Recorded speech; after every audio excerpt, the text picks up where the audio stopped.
What's going on, guys? Welcome back to the channel, and today we're going to be going over the mid-season patch notes for Season 4 here, and more specifically, we're going to be talking about the Druid class. Now, if you followed my channel, you know that I main a Druid, and it's pretty much the only class I've played since the beginning of the game. And because of that, I am no stranger to lackluster patch notes, and boy did they not let me down with this one. Now, given the fact that this is a mid-season patch, I did not get my hopes up because I knew it would probably be something like this, and I am hoping for something more significant going into Season 5. But with all that being said, let's go ahead and talk about these patch notes, and I'm going to do my very best to give some constructive criticism to each one of these, just in case there's someone really important who might see this video and be like, those are actually some good ideas. So starting off with the Spirit Boons, we're going to kind of cluster these together and talk about how they might actually affect your Spirit Boon choices to their respective trees.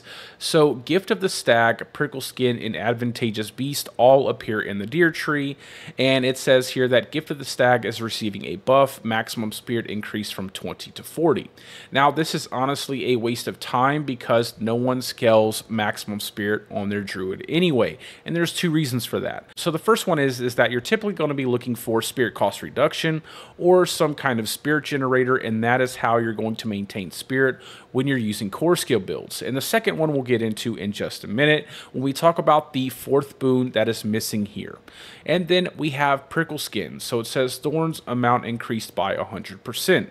Now 100% sounds like a lot, except that we don't really have any way to scale thorns in the Druid class. So this is, again, another useless change, and honestly, unless they plan on reworking our class to give us a way to scale thorns, they should probably rework this entire boon to make it something that is relevant to the Druid class. And then last but not least, we have Advantageous Beast. So previously it would reduce the duration of our control impairing effects by 15%, which they have now changed control impairing effects to just impairment reduction, and then now it is going to give us a 15% increase to movement speed as well as a 15% impairment reduction bonus. Now in previous seasons you might have been able to make an argument for this boon. However, in Season 4 there really is no problem getting movement speed, which I am incredibly happy about, and impairment reduction is not a stat you want to be scaling on the Druid. In fact, every class is running some form of unstoppable, which you pretty much have to unless you plan on dying a lot in Season 4 and pretty much every season before Season 4.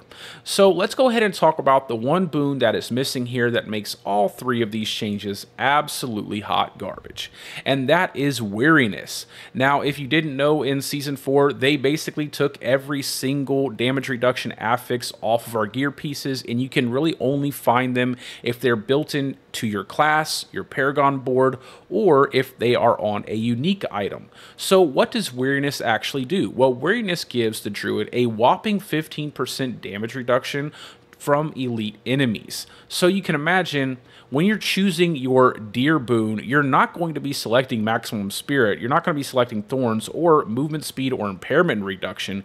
You're absolutely going to want to be selecting that big 15% damage reduction from elite enemies, especially because elite enemies are the only enemies that really provide you any challenge in the game, and yes, bosses count as elite enemies. So even more reason why you're not going to be selecting these three boons anytime soon. Moving down to the Eagle tree, we have Scythe Talons, Iron Feather, and Swooping Attacks.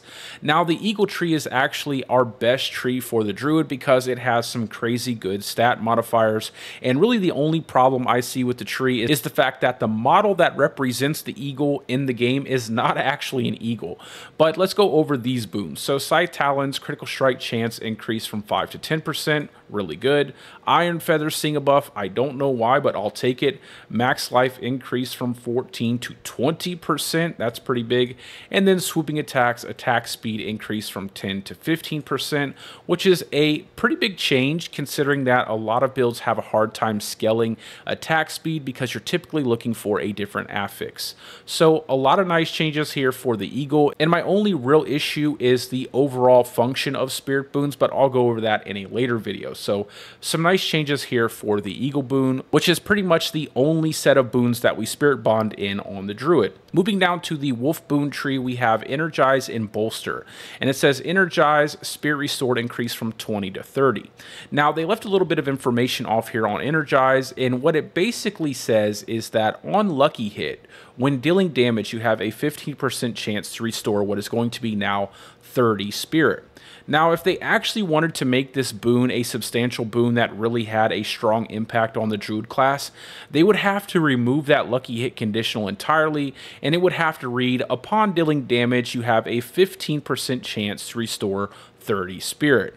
And if they did that, this would actually go from being a pretty trashy Spirit boon that you only pick because there's really nothing else to choose to being an amazing Spirit generator that will truly change the way you play your core skill builds. And then going on to Bolster, it says Fortify amount increase from 15%. Now it's going to be 25% of your max life. Now, this again is a ridiculously stupid change because no one is picking this up, as there are a ton of ways to actually build up Fortify in the Druid class as well as in the overall game itself.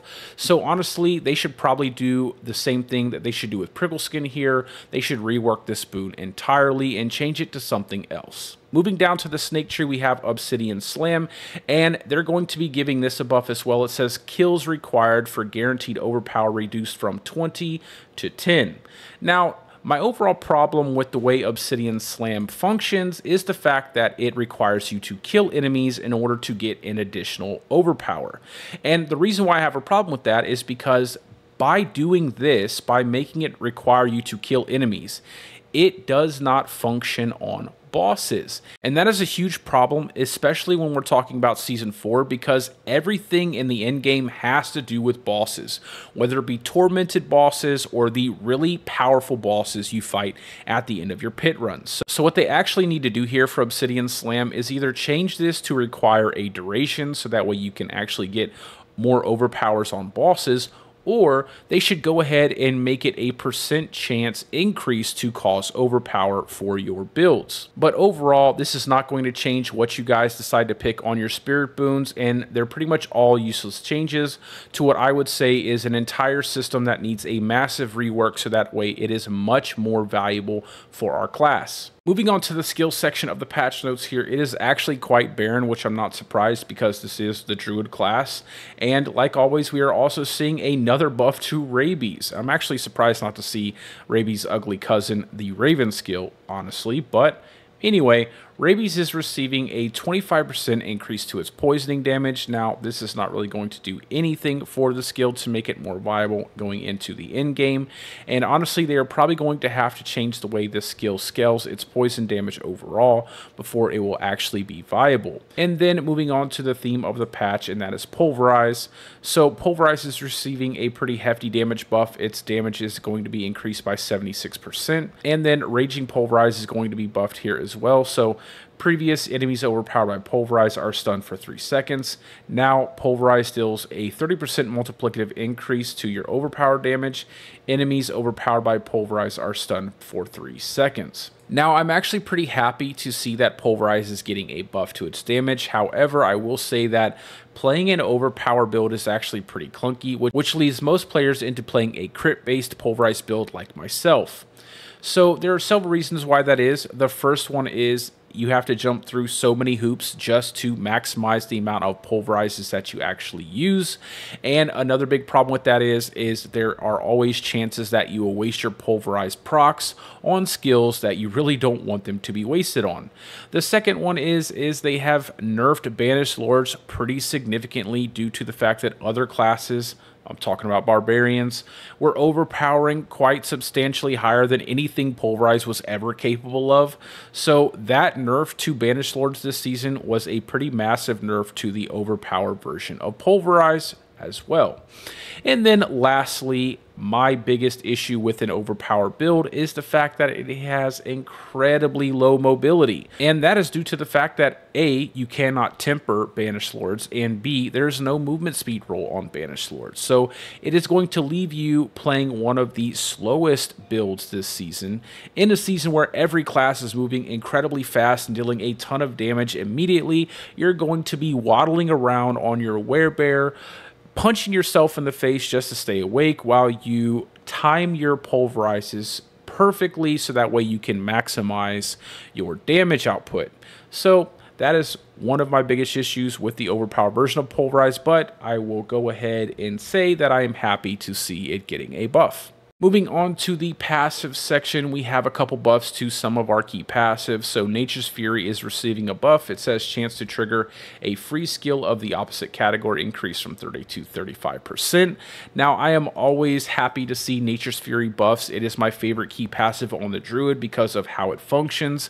However, it is absolutely useless when compared to other key passives like Ursine Strength as well as Bestial Rampage because they offer us pretty hefty damage multipliers that are far better at scaling your damage than Nature's Fury. And honestly, the only reason that people use Nature's Fury this season is because of a Nature's Fury landslide build, which is really a bug from the Earthbreaker ring and all of the landslide procs, also causing your Nature's Fury to proc, leading to an absurd amount of lightning storms as well as tornadoes that will do a substantial amount of damage.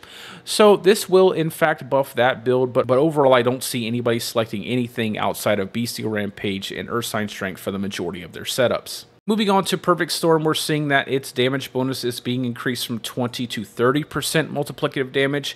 Now they are leaving off a piece of information here, and it is a pretty substantial piece of information that makes this absolutely useless, and that is the fact that Perfect Storm works on a conditional where enemies have to be vulnerable, immobilized, or slowed before you get this damage modifier, and Ursine Strength just gives you 30% multiplicative damage, and Bestial Rampage gives you a whopping 50% multiplicative damage, albeit through a mechanic that has kind of grown annoying to me. However, it is still much better than anything that Perfect Storm has to offer.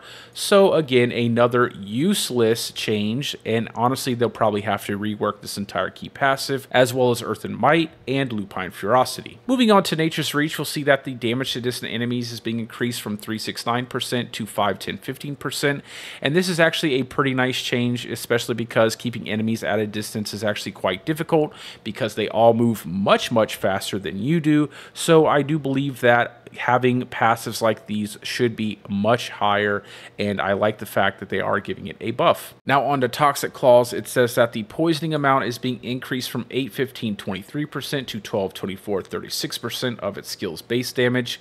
This is honestly a useless change again. The only thing I wish they would do with Toxic Claws is make it apply to werebear skills also, and then I would be pretty happy with this just being a 1-point passive that we pick up just to apply poison with werewolf and werebear skills. Moving on to Quick Shift, we are seeing a nice little buff to the damage. So the maximum damage bonus is being increased from 6-12-18% to 8-16-24%.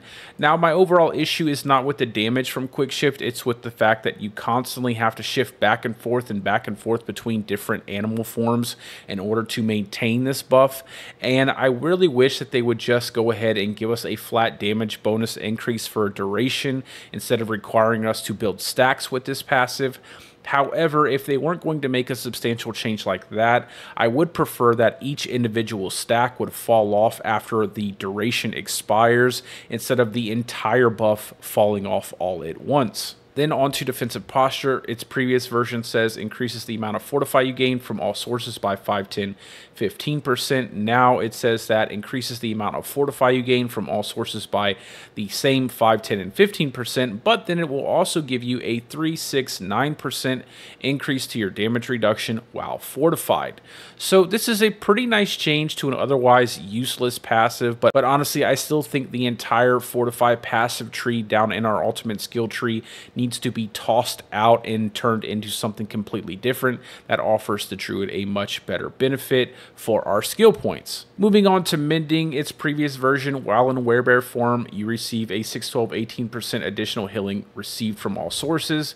Now you will still get that same healing received while in werebear form, but you'll also get a 4-8-12% increase to your maximum life. So what we're seeing here is that while in werebear form, with all of the maximum life changes, not just to the Iron Feather Spirit boon, but also now with Mending, you're going to be able to acquire a ton of additional life now with your werebear builds. Now moving on to provocation, it says that time and werebear form required for overpower reduced from 2016. It is now going to be 2016 and 12 seconds. I think obviously this is a good buff for overpower variations of the pulverized builds. However, I will say I would prefer them to have some kind of option you could select with this passive to make sure that it's only keying off with specific skills, say like core skills or wrath skills, so that way you did not waste a provocation proc on a Raven's cast, which you will probably do because one of the best key passives for overpower pulverized builds is the clarity passive, which requires you to cast companion skills before you cast your core skill. Now moving on to our legendary aspects. Aspect of Trample Earth is receiving a buff, so landslide damage increased from 50 to 80%, now to 70 to 100% of its normal damage, so a pretty sizable buff there. Then for the subterranean aspect, those of you who like to play landslide builds, this is pretty big. So damage bonus increased from 10 to 25% to now 15 to 30% multiplicative damage. That's really nice. Then onto the aspect of the alpha, the werewolf companions are receiving yet another buff, even though poison creeper and ravens are absolute trash. But I guess in the developers' minds, a companion build is simply just a werewolf build. So werewolf companion damage is being increased from 85 to 115%. Now it's going to be 100 to 130%. So a pretty nice buff there. And then the unsatiated aspect, it says that shred damage when cast above 50% spirit is going to be increased from 20 to 25%. Now it's going to be 20 to 35%. Not really a big deal here because shred has so many other problems that need to be addressed before it is going to be a viable build in this meta. But at least it is something, even though it's not really going to move the needle as to whether Shred is going to be a top tier build or not. Now on to the Paragon section, and this is probably one of the most laughable buffs I've seen ever in any of the patch notes, and that is they are buffing the Constricting Tendrils legendary node, so the damage is going to be increased from 120 to 150%. Now what they don't tell you here is that the legendary node actually applies poison damage, which does not scale, and that poison damage is based off of your base damage. Furthermore, to make matters worse, this is actually based off of a lucky hit chance, and it only has a 15% chance to actually apply this damage to the enemy. So absolutely terrible legendary node, and honestly they need to rework how it functions so that way it's actually useful. And when I see stuff like this, I almost want to believe that there's someone over there who really likes to troll the hell out of Druid mains. So really sad, really unfortunate, but yes, they did go ahead and waste time typing this out on these patch notes. Now on to the very last one, and that is the Dominate glyph. Obviously Dominate because this is a pulverized themed patch for some reason, and it says that the damage bonus after an overpower is increased from 12% multiplicative damage to now 15% multiplicative damage. So really, honestly, guys, a huge waste of time, of development time here, and a huge waste of time to even type this out onto these patch notes. And I honestly think that if they continue to make these changes to the Druid class, people are just going to stop playing the class altogether, especially with new classes coming out and all of the older classes getting so much more every single patch than anything the Druid is seeing thus far. But that's really all for the video, guys. Like I said, another lackluster patch for the Druid, but that's par for the course when it comes to the Druid class since launch, and I didn't really expect anything different given the fact that this is a mid-season patch.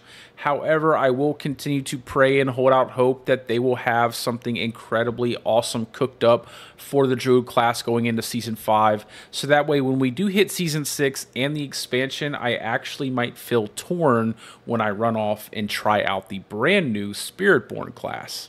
Now, with that being said, I do have plans to revisit my deep dive series on the Druid and go over all of the fundamental problems that I find with the class, and also give ideas as to ways that I would personally change it to make it a much better class overall. Also, I have a new build video coming out hopefully by tomorrow, and that is my Temerity Wind Shear build that I've been cooking up in hardcore that I am having a blast with. If you are interested in that, I will be leaving a link to the Mobalytics page down in the description of the video. Also, after I have everything wrapped up with that build, I will be going back and revisiting my Pulverized build just because I feel like with all of these buffs, maybe I can create something a little bit more special for you guys to try out. But with all that being said, let me know what you guys think down in the comments section. How do you feel about the Druid class overall, and what are your thoughts on the patch notes? I'm sure that they are probably not far from my own. But as always, I hope you guys are having a great day or a great night, depending on wherever you're from, and peace out, guys. I will see you in the next one.